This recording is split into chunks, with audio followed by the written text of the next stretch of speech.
Before starting this historically inspired video essay, I want to say thank you for over 400,000 views on my last Disney video. When I posted it in August 2017, I'd yet to have a video reach even 100 views, so you can imagine my excitement to see it go viral. But with massive increase in viewership can also come criticism. And for me, that criticism was aimed specifically at the beginning of my video. Here, my intention was to establish a framework for the years of Disney's Dark Age by making a connection to their use of xerography in their animation process. A lot of you disagreed with that. I guess I wanted to make that point because ever since I was a kid, I wasn't a fan of the scratchiness made from xerography. I never meant to imply that I disliked any of the movies from this era. That couldn't be any further from the truth. But I understand how I was interpreted that way. I did go a little overboard with my I don't care comments. And I definitely underestimated the passion of internet comment sections. What I should have focused on, in determining the main characteristic of movies from the Dark Age, was the quality of the storytelling, which had been lacking in the 70s and 80s. All that being said, I hope many of you can come to enjoy part 2 and my other historically inspired video essays.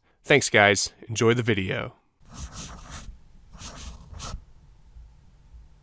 I truly believe that the aftermath of the departure and success of Don Bluth and the executive shakeup that brought on Eisner, Wells, and Katzenberg played pivotal roles in the formation of the Disney Renaissance. And by the end of the Dark Ages in 1988, Disney was finally in position to emerge out of its slump and transition into something incredible.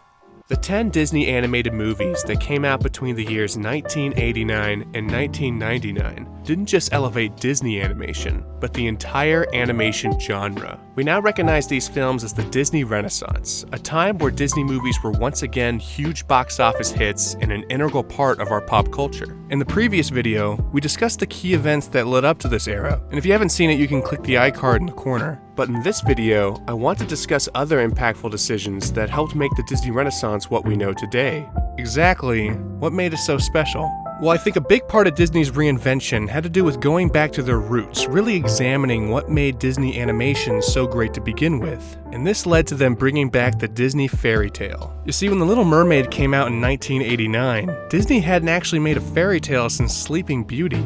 That's right, the studio whose brand is largely associated with magical fairy tales hadn't actually made one in 30 years. And if you really think about it, prior to the Disney Renaissance, there had only been 3 of such movies. And deciding to create new animated fairy tales meant adding to their famous lineup of Disney princesses. Within the first 4 years of the Renaissance, Disney released 3 animated fairy tales: The Little Mermaid, Beauty and the Beast, and Aladdin, which doubled their current amount of Disney princesses at that time. But the fairy tale wasn't the only thing Disney brought back from their roots. Here's a question for you. When remembering the Disney movies you grew up with, what typically left the biggest impact on your childhood? I'm sure for a lot of us, it was the music.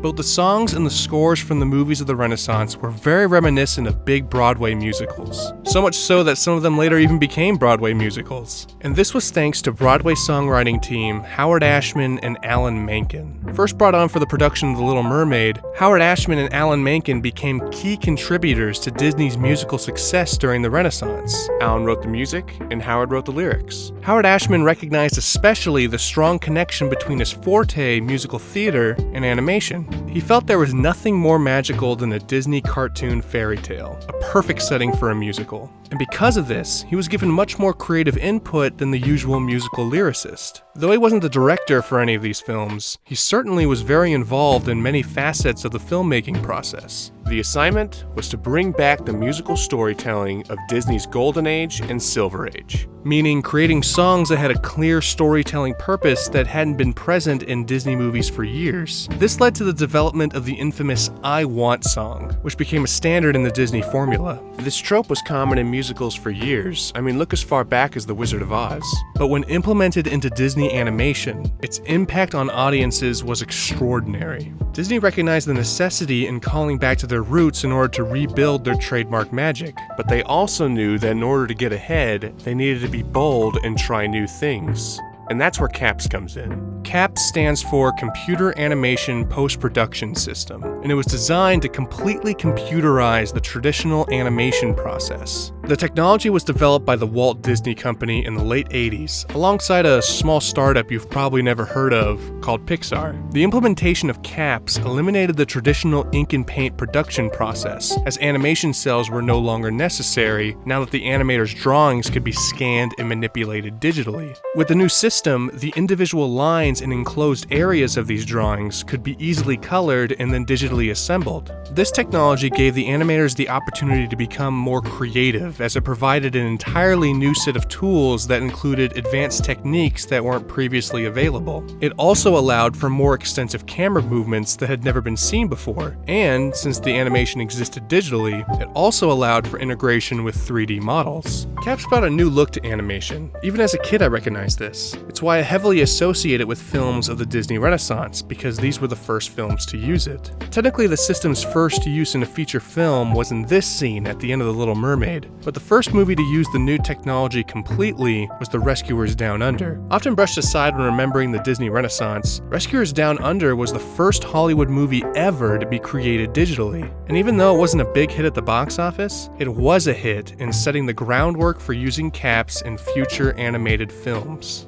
Along with everything else we've talked about, another contributing factor to Disney's success was the executive pressure received from Disney's new leadership. In the previous video, we talked about the change in leadership at the Walt Disney Company, which included Jeffrey Katzenberg and his decision to banish the animators off the Burbank studio lot.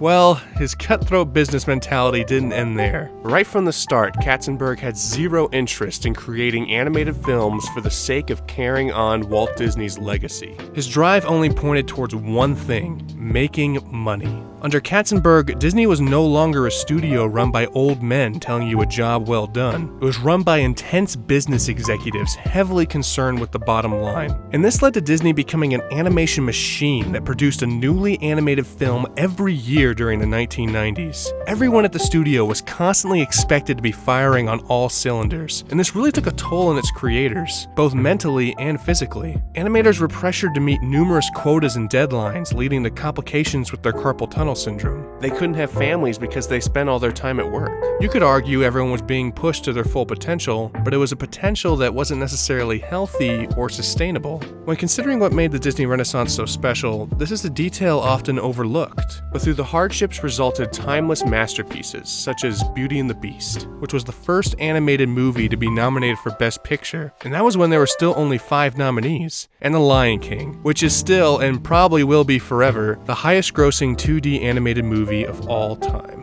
So why'd the Renaissance have to end? Some think it was the death of Howard Ashman, who tragically died of AIDS before the release of Beauty and the Beast. After all, his influence contributed a lot to the look and tone of the infamous Disney formula. Some think it was the death of Frank Wells, who tragically died in a helicopter crash in 1994. His absence caused a power struggle between Disney's top executives, which led to the resignation of Jeffrey Katzenberg.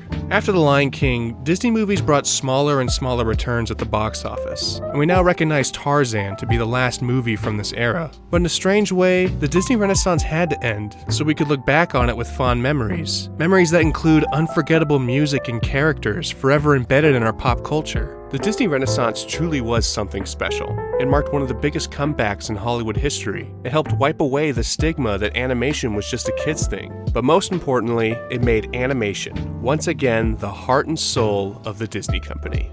If you like this video, be sure to hit that subscribe button.